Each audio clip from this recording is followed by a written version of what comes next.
आता स्वारगेट बलात्कार प्रकरणामध्ये एक मोठी अपडेट समोर येते। आरोपी दत्तात्रय गाडेची पोलीस कोठडी मिळवण्यासाठी पुणे पोलिसांकडून पुन्हा सत्र न्यायालयामध्ये अपील करण्यात आलेला आहे। स्वारगेट बस स्थानकामधील अत्याचार प्रकरणामधील आरोपी दत्तात्रय गाडे याचा ताबा मिळवण्यासाठी आता पोलिसांनी सत्र न्यायालयामध्ये धाव घेतली आहे। तर स्वारगेट बलात्कार प्रकरणामध्ये एक मोठी अपडेट आहे। आरोपी दत्तात्रय गाडेची पोलीस कोठडी मिळवण्यासाठी पुणे पोलिसांकडून आता पुन्हा सत्र न्यायालयामध्ये अपील करण्यात आलेला आहे। स्वारगेट बस स्थानकामधील अत्याचार प्रकरणातला आरोपी दत्तात्रय गाडे याचा ताबा मिळवण्यासाठी आता पोलिसांनी सत्र न्यायालयामध्ये धाव घेतली।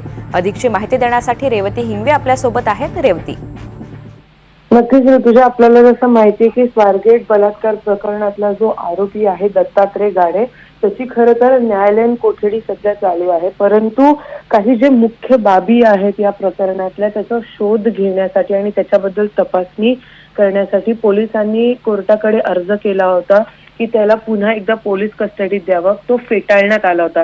तर त्याच पार्श्वभूमीवरती पुन्हा एकदा पुणे पोलिसांनी सत्र न्यायालयात अर्ज केलेला आहे, कारण अजूनही दत्तात्रय गाडेचा जो मोबाईल फोन आहे जो त्यांनी शेतात फेकून दिला होता जेव्हा तो लपलेला होता तो अजूनही मिळालेला नाहीये।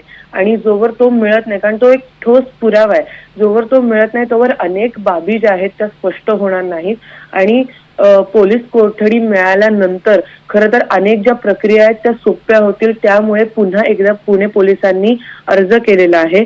आता त्यावरती सुनावणी देखील होणार आहे। तर आता हे पाहणं महत्वाचं आहे की नक्की परवानगी मिळते की नाही आणि अजून कुठल्या काय चौकशीतनं बाहेर येतं। त्यासोबतच आरोपीच्या वकिलांना गाडेला भेटण्याचं न्यायालयाने परवानगी देखील दिलेली आहे। तर जसं मी मगाशी म्हटलं, आता हे पाहणं महत्वाचं असणार आहे की नक्की गाडेचे जे वकील आहेत त्यांना भेटल्यानंतर अजून ते काही युक्तिवाद सादर करतात आणि त्यासोबतच पुणे पोलिसांना पोलीस कोठडी दत्तात्रय गाडेची मिळते की नाही। ऋतुजा, अगदी धन्यवाद सविस्तर माहितीसाठी।